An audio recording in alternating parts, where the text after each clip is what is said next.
Ciao ragazzi, my name is Anthony. Welcome along to the Serie A Roundtable, Football Worldwide's content of culture. I'm joined by two good friends today. I could say maybe one looks a little more happy than the other, but there's going to be mixed emotions all around today. So I'll go to you first. Anthony, good to see you again, my friend. We still friends? Yeah, man, we're still friends. 1-1, so neither wins, neither loses. But awesome game. We'll speak about it soon.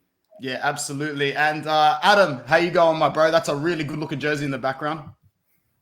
Yeah, that is that's the Totti commemorative jersey from his last game. So all the players wore this when he came out back for his speech, and then obviously the club probably made millions off it after that. But so I was lucky to grab one. My sister got it from the Roma store when she travelled to Italy a couple of months after his last game. So yeah, look, if we had it recorded yesterday, it might have been a different tune, but I've been through this many times before, so yeah. I've learned that the sun always rises the next day. So yeah, look, we'll talk about it, but yeah, a bit of disappointed, but we'll get on with it.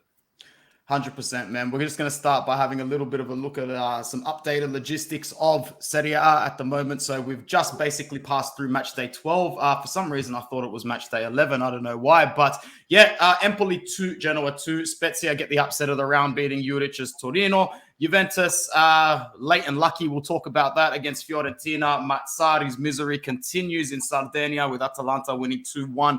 Venezia upset Adams Roma 3-2. Sampdoria are in the pits, man. D'Aversa is not looking good at the moment. They lose to Bologna, who continue their decent form. Udinese get a much-needed 3 points in a 5-goal thriller. It was a very interesting game. Napoli, 2 points dropped. I don't know how much longer we're going to be saying that against Hellas Verona because they are a damn good-looking side under Tudor. Lazio and Sarri continue as, when they're good, they look stupidly good. When they're not good, they look like they could miss out on a Europa spot. And the all-important derby ended with equal spoils. Not too many changes to the classification this week, so we'll just pretty much go right into it. Anthony, we're still friends. This guy's got no friends anywhere, bro. I don't even think we like him, man. Dzeko pushes him when he goes to celebrate. I guarantee you, when he walked out of the dressing room at the end, all the boys would have just been like, bro, this guy's a laugh. This guy's an absolute joke.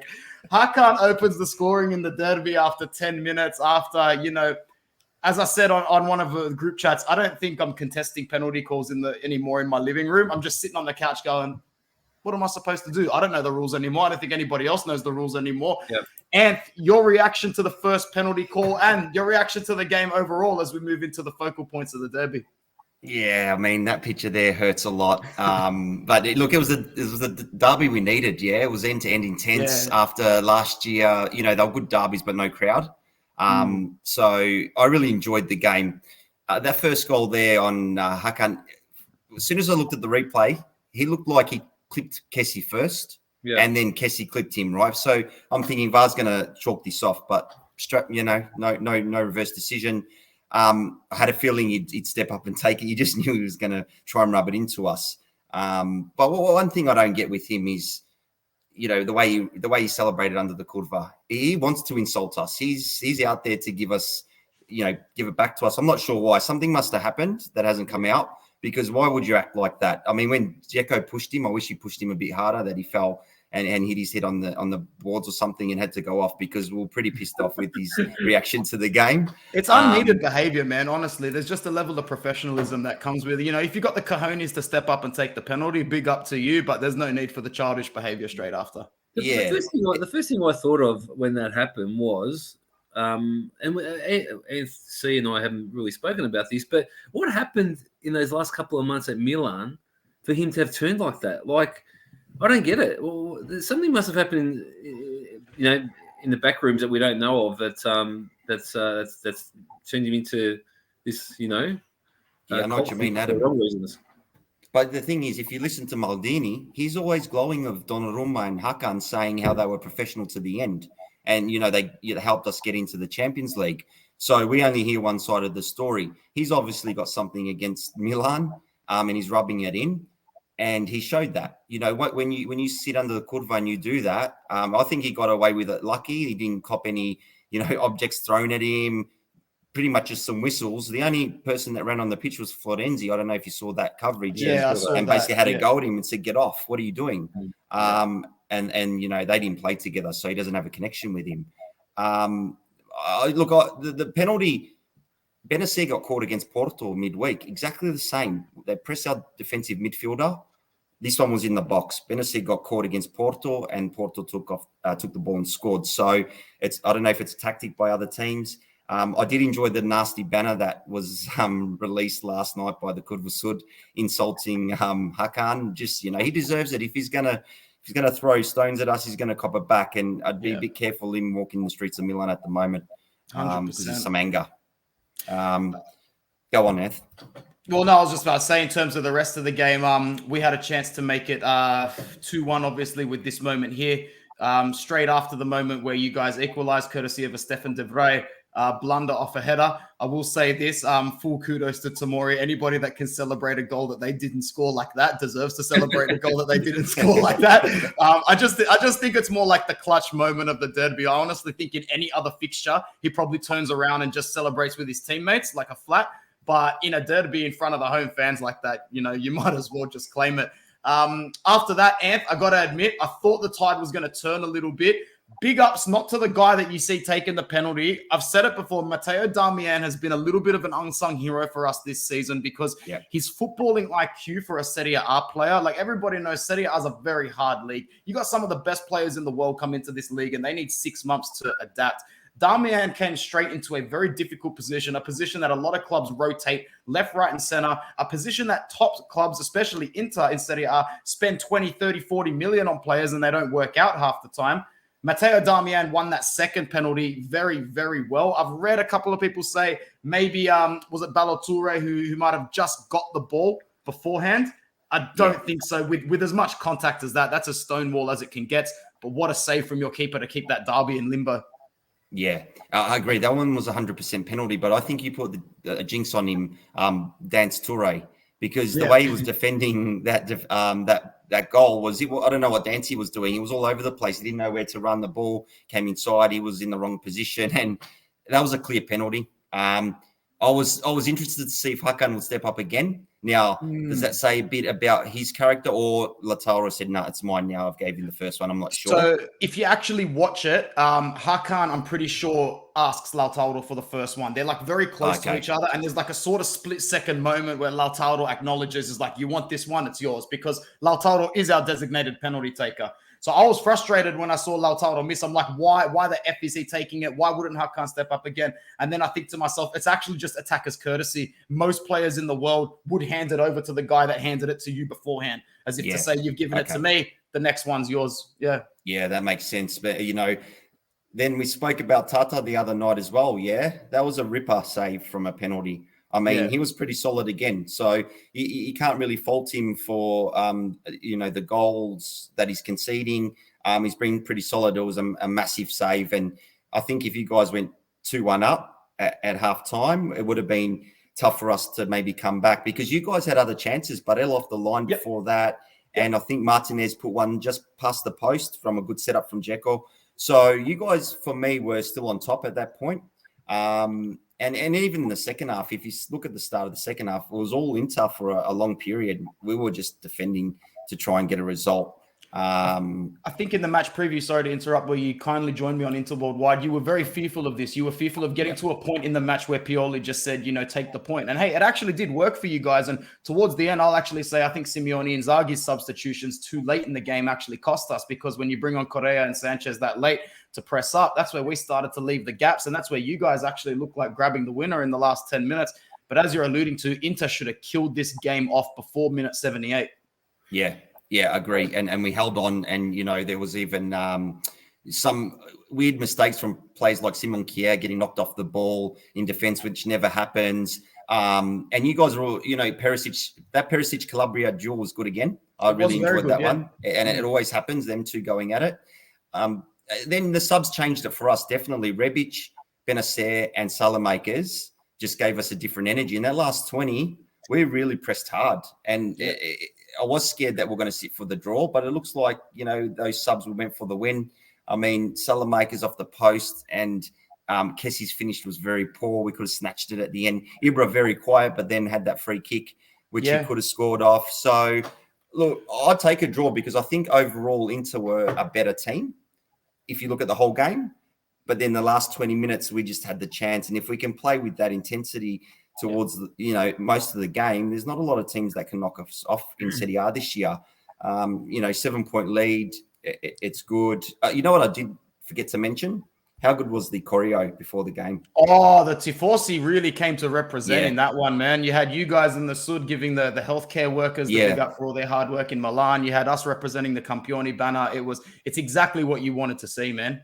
Yeah, it was a really good game. I was watching it on BT Sports, and even the English commentators were really impressed by how open it was. So, 7 points, we'll take it. We've got a tough game, I think, against Fiorentina next. So, and you guys play Napoli, if I'm not incorrect. There's tough games for a lot of teams coming up, man. So even though I was disappointed with the draw, I'll still take a 7-point gap at the moment because, this Inter side, in my opinion, and as you just said, they were the better side on the day. I know for a fact we're the better side against Juventus and against Atalanta. The results aren't there at the moment, but we're far from gone in this title race at the moment. So I think both teams walked out of there knowing that, more positives than negatives. Adam, I'm sure you got some questions about the derby, and then we're going to move straight into Venezia Roma.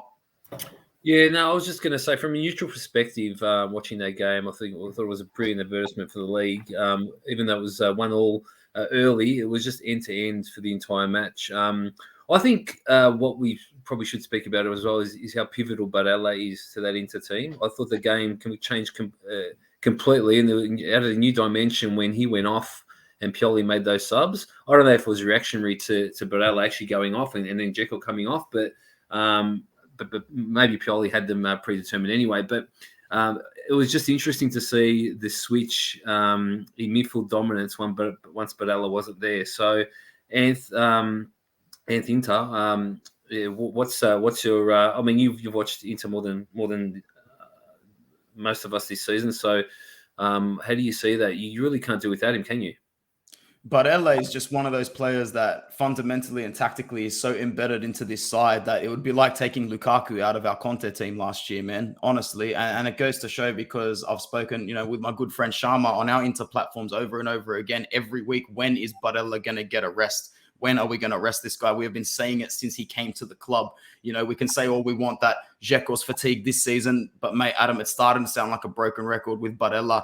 He did not look healthy when he got subbed off. It's not a tear or anything like that because he could still walk, but that's a strain. In my opinion, that's a strain. And a strain takes about 10 to 14 days to heal. Now I'm reading articles today that he's about to travel on international duty. Is it Inzaghi, or is this guy just as good as basically we all sort of think he is? Because that's Mancini on the other end of the phone going, I don't care. We've got Switzerland. You need to get your ass here.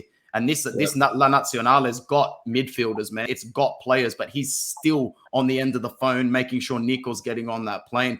I just think he's fundamental. And I know on the ball in this derby, he actually wasn't that great. And he got a lot of slack from Inter fans as well. But you really got to look at how he, especially in the first half, man, Rafael Leao always looked like he was going to get a little bit of space. But then it was Barella to make sure to pocket him to go towards Darmian. And that way, Darmian was able to make a lot of dispossessions on Leao and turn the ball over on that right-hand side a lot of the time. Nico Barella is a lot more than that, obnoxious shot that he likes to take 2 or 3 times a game. But he's the real deal, in my opinion, bro. Yeah. And the other thing I wanted to say too was I thought Darmian might have sneaked into the squad for this international window. I think he's been playing well enough, but just credit again to Calabria, who's Di Lorenzo's obviously a mainstay now, but Calabria for sneaking in. So it's going to be a duel as we creep up. We've got to qualify first, but as we creep to Qatar 2022, it's going to be interesting to see these players, if they keep performing. It's a real good headache for Mancini to have. 100% it is. Hey, Adam, I've got a question for you before we move on to the next game. I do love that photo because you see Barella and Tonali there. I think the future of Italy's midfield. Yeah. So, we're in good hands there. But, Adam, my question to you, and we've spoke about this a fair bit, you don't really give this Milan squad a lot of credit. You don't feel that we are good enough to win the Scudetto. We've drawn with Juve away. We should have won. We've drawn with Inter. We've beat Atalanta. We beat you guys away. what do we need to do to get some credit from you? It's all down to me, isn't it? Now, look, I just think when I watch you guys, I just feel like that. And it's probably wrong terminology, but the end is near. Every time I watch Milan, I just feel like that the next week will be, where the bubble bursts. When I watch Inter, I just feel like that they're just more resolved as a squad, and I still believe that they'll win the Scudetto even from here. I haven't changed my opinion from when we first from the first podcast we did. So look, if you do go and prove me wrong, all credit to you. But I just feel like that that the wheels will fall off at some point, and I just think that Inter have that little bit more experience to be able to get themselves out of things once they pop up later on in the season to then go on and win the title again. That's just where I see it at the moment. I think the same will happen to Napoli. Don't get me wrong. I think you might struggle, Anth, as well once African Nations Cup hits to replace those players. Yeah, that's probably my indicator. Sorry, Anthony, go. No, what I was going to say is that the way you feel that way, Adam, is because some of these players have really just leveled up, and you have Antonio Conte to thank for that, man. You can see Conte in these players when they play, and it's the reason why they're going to be able to dig out results more so than they would have before when he arrived. Players like Barella, Bastoni, Lautaro, Brozovic, Skriniar as well, they were good before Conte arrives, but mentally they're a different breed of animal at the moment. But you know what? That's why I think a lot of Inter fans are disappointed, because under Conte we would have finished a couple more of these games this season that we would have dropped. Yeah. Over to you, Anthony. Did you have one other thing, or are we moving on to Roma? No, so fair points, Adam. My worry is around the African Nations Cup when we lose a few players. But I mean, in my opinion, I still think we're good enough. 12 games in, undefeated, played a lot of the top teams. Yes, we will suffer from, absentees, but so will you guys. When I talk about all the other big clubs. So, yeah, it'll be interesting to see who's right at the end of the season. Look, if you do end up winning the title, Anth, I'll bring over a bottle of Rosantico or Montenegro or something, and we'll all right. We'll review the season. Sounds good. Adam, man, sticking on you. Big win for Venezia. 3 home points that they probably shouldn't have gotten, but overall, it wasn't a fantastic performance from you boys. I'll give you the floor, mate. Yeah, look, just digging up a bit of history actually yesterday after the game, and I realised that Capello in his first season also lost to Lazio. Also lost to Venezia. And we finished 6th that season. I'm seeing a lot of similarities in that season compared to this one. And the only reason I made those comparisons is because we really haven't had a manager of Capello stature since Mourinho arrived. So all these comparisons have been made to that season where he had a lot of deadwood in the team that he then got rid of. I mean, we did sign Batistuta that next summer, which made a massive difference on the way to Scudetto. But I'm seeing a lot of similarities in that season compared to this one. Where do I start? I just wanted to start with something I've been banging on about in private chats over the last couple of weeks. And I don't want to sound like, this supporter that just whinges about refereeing decisions. But I think I've touched on this previously as well, is I think we just need a reset of the way VAR's used. I'm just seeing so many inconsistencies, not even from week to week, even from game to game within the same rounds. So it just depends who's on the VAR. Take the weekend, for example. I don't know if you guys watched the game, but we were awarded a penalty when we were 1-0 down really early in the game. Might have been like the 15th minute. Ref went to VAR and it was deemed offside. But if you actually watch the movement in play, actually came off a Venezia player before the offside. So just really bizarre. Venezia were awarded a penalty when there was a foul in the box prior to the foul that led to the penalty. So I just don't know how it's used. Like, are they just reviewing the foul or the actual incident, or are they going back and checking how the ball actually got there before the foul or the handball or whatever it is that leads to the pen? Seen it against Juve, saw it against Milan, even against Bodo Glimt that didn't have VAR, but they missed 2 handballs. So I just think we're not playing well, granted, but I just think we've been a little bit hard done by. in some of the refereeing decisions. The second point I wanted to make was, like supporters. There's a small section of supporters now that are asking for Mourinho's head, or asking for at least for him to be brought into question. You need to remember that when this vacancy came up, there were a lot of coaches that didn't want to put their hat in the ring, Allegri being one of them. And, Allegri came out and said, look, I'm the squad at Roma, and the money that they've got behind them in the market just probably doesn't suit where he wanted to be as a manager, which is fine. At least he was honest. But there was others in the same boat as him. Mourinho was the only one that came forward. And, we're paying him pretty well, but really he was the only one who wanted to put his face to that squad. And he inherited basically a mid-table team. Let's not exaggerate here. He's not like he was walking into Real Madrid, or he wasn't walking into Barcelona in 2012. He was walking into a Roma team which finished 7th. Yeah. Right. And we lost Dzeko as well, who was I know he's getting on in age, but look what he's doing at Inter. Right. Signed an unknown quantity in Tammy Abraham, and was left pretty much with what he had. Zaniolo coming back from two knee recos. I think the Roma supporters just really need to take stock and realize where we're at as a club. I mean, calling Zaniolo a pipa after 40 minutes of a game because he's miscontrolled 2 balls, mate, take it easy. Like he's coming off 2 knee records. He's 23 years old, right?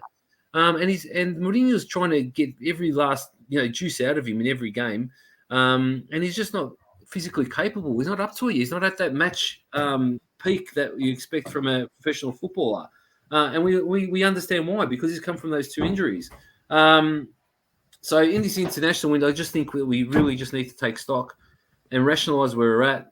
Look at our recent history, and not get trigger happy. And I think I'm confident in the Freakins that we've turned the corner in that respect. I don't think we're a club anymore that even if over the next month he wins 1 and loses 3. I don't think we're going to be that club anymore that just gets rid of a coach like we've done for the last 20 years, right? Yeah. So I think with the Freakins, that they've certainly got Mourinho here for the long haul. I think he's here for the long haul, but I think we just need to be a little bit careful in the way we judge him. If we're talking purely about football, I understand people don't like him personally. If we're talking purely about football, he needs a couple of mercados to build his own squad. He needs to get rid of the players he doesn't want. And then let's be the judge of him after that. If after that he's had a season and a half or whatever it is, and we're still placed where we are, then okay, let's ask questions, right? Yeah. But until then, I think Romanisti especially, and you know what, Romanisti, for all our history and non-success, we really, really are an impatient supporter base. I guess that just comes with the passion of Rome. But yeah, the ambiente romano aren't really patient at all. But I think this time hopefully we've turned the corner and realised that this man just needs time. He needs time, and he needs some investment, which I think he'll get. And then we'll be the judge of him once that happens. But we just need to all move forward together, and that's club, coach, supporters. Together. What doesn't help, just to finish off with the boys, what doesn't help is the for a city that's only got two clubs in Serie A, Roma alone has 5 dedicated radio stations dedicated to sport, and when you're only playing 1 or 2 games a week, there's a lot of airtime to fill. Yeah, well said.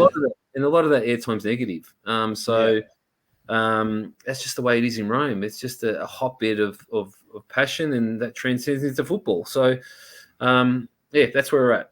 Yeah, well done, man. Thanks for a very, very in-depth recovery from that one. I think you guys will be all right. I'd pretty much agree with everything you said, so there's no point in even commenting on it. But there's something we do need to comment on, and that's this guy's stock value and goal-scoring ratio at the moment. I remember saying about 3 years ago to one of my Inter friends, I'm like, this Simeone guy is going to peak stupidly late. He's going to be one of those players that looks rusty and then out of nowhere is just bang. And Serie A is really good at doing that with strikers that go a long time without scoring and then just end up having 1.5 stellar seasons, and then out of nowhere it's just all happening for them. But this guy, I finally think he's found a little bit of groove. I found his club.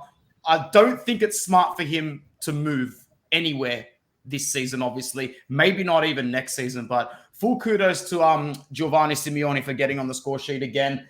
Verona get a point from Napoli down to, I think, 9 men by the end of the match, if I'm not mistaken, because I saw, what's his name? That Croatian guy that thinks he's better than Pele. Kalinic. Is it Kalinic? That's the one. That's the one. He got a red card at the end as well. But Anth, I'll go to you. 2 points drop for Napoli, or do we need to finally give Tudor and Verona the credit they deserve? Because look at what they've done this season. Yeah, I think a bit of both. First, I'll make a comment about that top. How good is that top that Napoli wore? Oh, yeah, that was nice. You know, that's brilliant. But I think Verona, 2 points dropped in a sense, no, because they'll 2-0 up against Milan at the San Siro. And we scraped the 3-2 win with, you know, a crazy own goal that they scored. So they're a very tough team to beat. The only reason I'd say 2 points dropped is because it was in Napoli. If it was in Verona, you'd say no problem. You know, they got a point at Verona. It's a good result.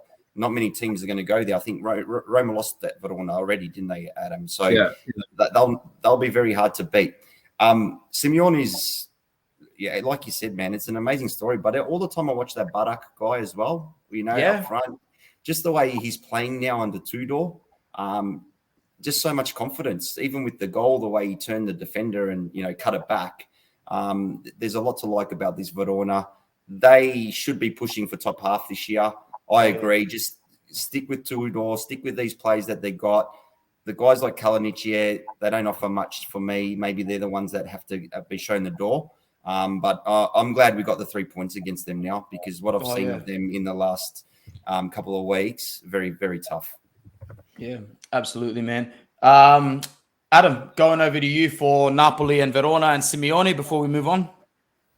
Yeah, look, another game where it was quite entertaining for a 1-1. Just one comment I just wanted to make on Simeone. I just hope that, and going back to what you just said, Anthony, about him moving, I just hope he doesn't make that mistake, especially in January. I mean, how many times have we seen players move in January, especially in 9s and 10s, and then just either flop or just not keep that momentum? I think, what was it? Probably Piontek was a classic example when he moved from Genoa to Milan.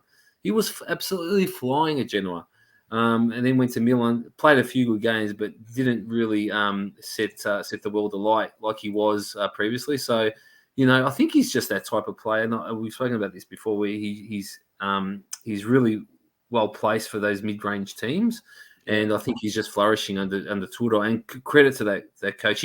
That game, Anthony, you just mentioned about when they beat us. That was his first game in charge, and they've just turned the corner completely ever since. They're very hot to handle at the moment. They're above us. I mean, that doesn't say a lot because we're not playing well, but you know, Verona above Roma, well, you don't see that often. Yeah, exactly. I think I wish we had Armo on the chat, because he loves. Well, he always comments to us how players get, you know, star status after 6 months or 3 months of good football.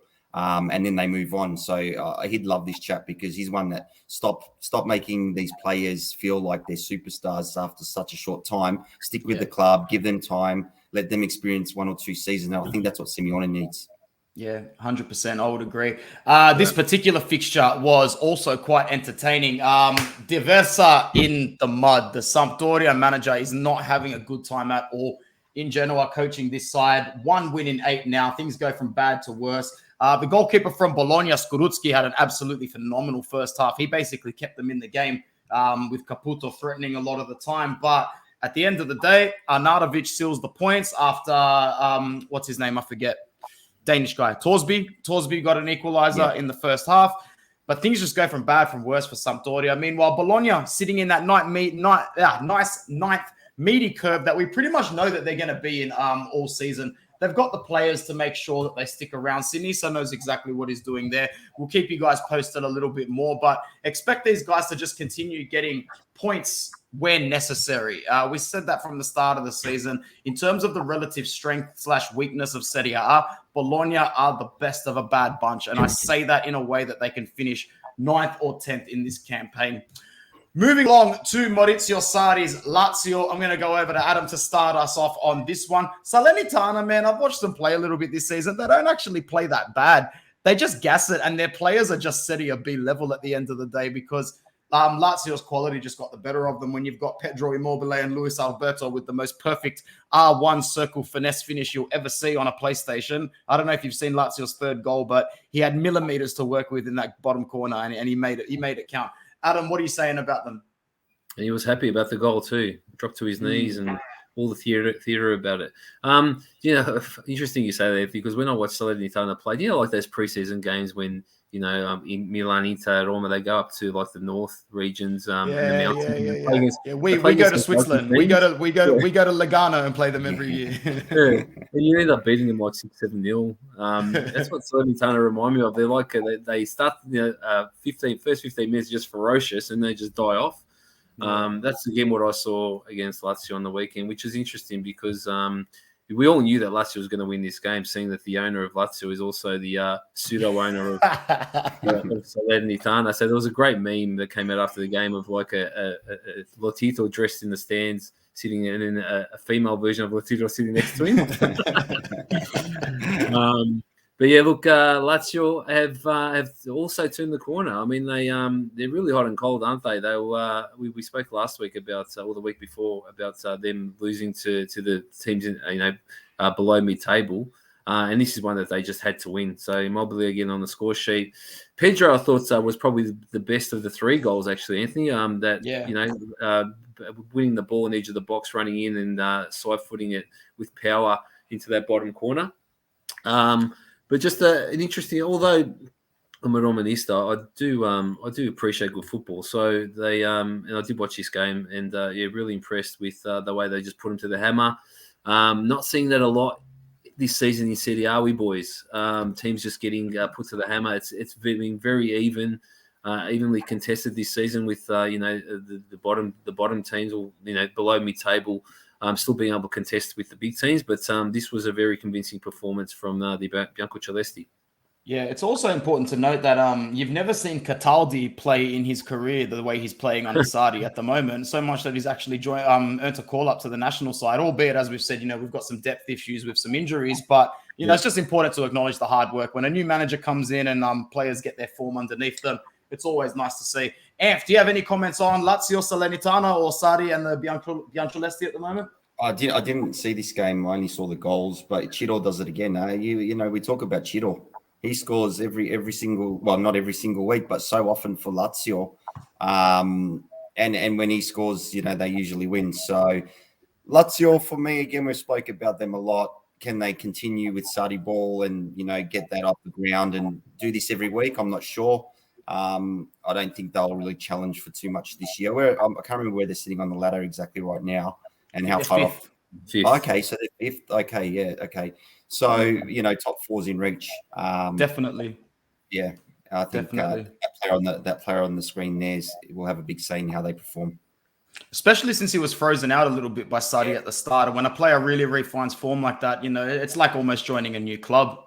This game was also a thriller. 5 goals for Udinese, 3 Sassuolo, 2. Both teams really needing the points to try and separate themselves from the relegation zone. But in the end, it's Udinese and Deulofeu who get the win. He opened the scoring. Berardi equalized after a shocking goalkeeping error from Silvestri. Fratesi made it 2-1. To Sassuolo, and then ends up deflecting the ball and letting it in to make it 2-2. So 4 goals in the first half, and then it was ended by this gentleman, Beto. Very important win for Udinese to take them to 13th on the ladder. They needed the points, and they got it. Sassuolo, on the other hand, just sort of still in that transition phase from De Zerbi, not playing bad football, still playing very free-flowing fluent football, but at the moment just not working a few oftentimes than it should be.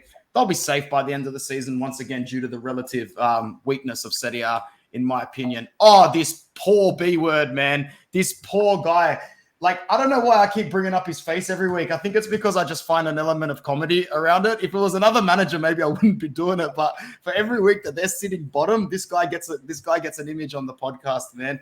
João Pedro, I feel like he needs to leave in January. This guy does not deserve what's going on, man. He scored a fantastic goal for Cagliari on the weekend, but they were never going to beat Atalanta. They really were never going to beat Atalanta. They've had their worst start to Serie A, Adam, in 60 years, mate. 60 years under Mazzarri. And if Serie A wasn't so, if the teams at the bottom weren't so bad, because they're still only 1 win away from getting out of the relegation zone, really. It's just going to be one of those seasons where I think you see these teams sit in a massive chunk until the last 5 or 6 games. You still think they'll survive, though, Adam? What are you saying about Cagliari? Because, once again, they're not playing shocking. It just looks like they're never going to get a result. I just think it's going to come down to the head-to-heads with those teams around them at the end of the day. I still think that the quality they've got in that squad's good enough to finish above the bottom 3, but they need to start getting results. I mean, they're in this match. I watched the extended highlights of this one. They were in the match for most of it. It's not like they got pumped. But remember when Cagliari was like one of the hardest away trips? And you'd always scrounge for points there because it was just so difficult to win there. Now teams are going and winning there with ease. I mean, albeit we didn't score until the last minute, but there's other clubs have gone there this season and just been able to take the 3 points. And Atalanta went and did the job. We've spoken about Mazzarri. I just don't think he's the right. Imagine Igor Tudor at Cagliari now. With those players, I mean, we wouldn't be having this conversation, I don't think. So I think it really comes down to Mazzarri and whether he's actually suited for that role. I believe he's not. We can debate that, but I just think that they need another. They're gonna have to. I think they're gonna have to change manager again if they want to survive. To be honest, it's looking like that. Anth. I just want to go back to your comment about João Pedro, Anth, right? So my nephew who plays fantasy football says he's the first player he gets from a midfielder, the amount of goals he scores, he's a midfielder, right? But my question to you is if he leaves Cagliari, is he one of those players that is more suited to stay at a Cagliari and perform and score? Or if he goes to a Lazio Roma, he becomes one of the players, he's not really the star. Do you think a move like that would benefit him or potentially hurt him? I think it would benefit him at this stage of his career because I don't think he's got that much time left to sort of make that move. And I really think he's got the talent to. I think a player like him with his background will really prefer to say, if someone was to call him and go, you'll come off the bench for Lazio or Napoli or Inter or even Milan instead of being relegated, I'm pretty sure he'd jump at that and the pay rise that he'd get as well. The question is at the moment is, does he believe? Because, certain players are smart. And as Adam said, they should have enough quality to get out of the relegation zone. These players like Pedro, like Godin, like Nandes, like Balde, like Strootman, all these players should be in the dressing room looking at each other, bigging each other up, going, guys, it's okay. We will survive this. We will come in between 10th or 14th or 15th this season. That's fine. That's the goal. We're gentlemen. João Pedro will stick around in Sardinia to make sure they don't get relegated. Or the opposite is he just needs to do the selfish thing and move in January. If I were him, I'd probably take the January move, but I don't know who's going to offer for him because Cagliari won't sell him for cheap. It's not like they're going to say, well, we're struggling. Yeah, he's taking for 10, 12 million. I think you're going to have to put up some money for this guy. He's what, 29? Is he about 29 or is he older than that? I think he's 29. Yeah, okay. He's 29, he's reaching that sort of age. Look, I'd love it if he stayed at Cagliari and helped them stay up. I know you'd prefer them to get relegated down. You're a keen supporter of them going down. I don't mind Cagliari. I think it's good for the Serie A that the island's represented. For me, if he stayed and helped them survive, he'd truly deserve the status that he gets there because he's one of every week he's getting on the score sheet. So it'll be interesting to see what he does. Yeah, 100%. I would have to agree. Moving on to Lady Luck, following Max Allegri around. And thank you to my guests for joining us. It's been an amazing edition of Serie A Roundtable. If you're still tuning in, make sure you like and subscribe. I woke up the 82nd minute and once again, thought straight away about pulling out Bet365 and going, oh, well, this is an easy couple of $100 to make this morning, especially since Fiorentina got a red card. And just low-key, that's exactly what I did. Juan Cuadrado ends up getting the winner on the 91st minute. And I'm left there going to bed going, that was the most predictable thing in the world. But I think people, Adam, are going to be sleeping on the fact that Allegri was very, very close to another crisis meeting with those directors, man, because that camera is panning to Pavel Nedved more times this season than it ever did in his playing career. Not exactly, but they are putting the camera on him every 5 minutes, man. It doesn't look that great, but they got the 3 points, and that's all that matters, right? What, Nedved's head or just in general? Oh, Nedved's head.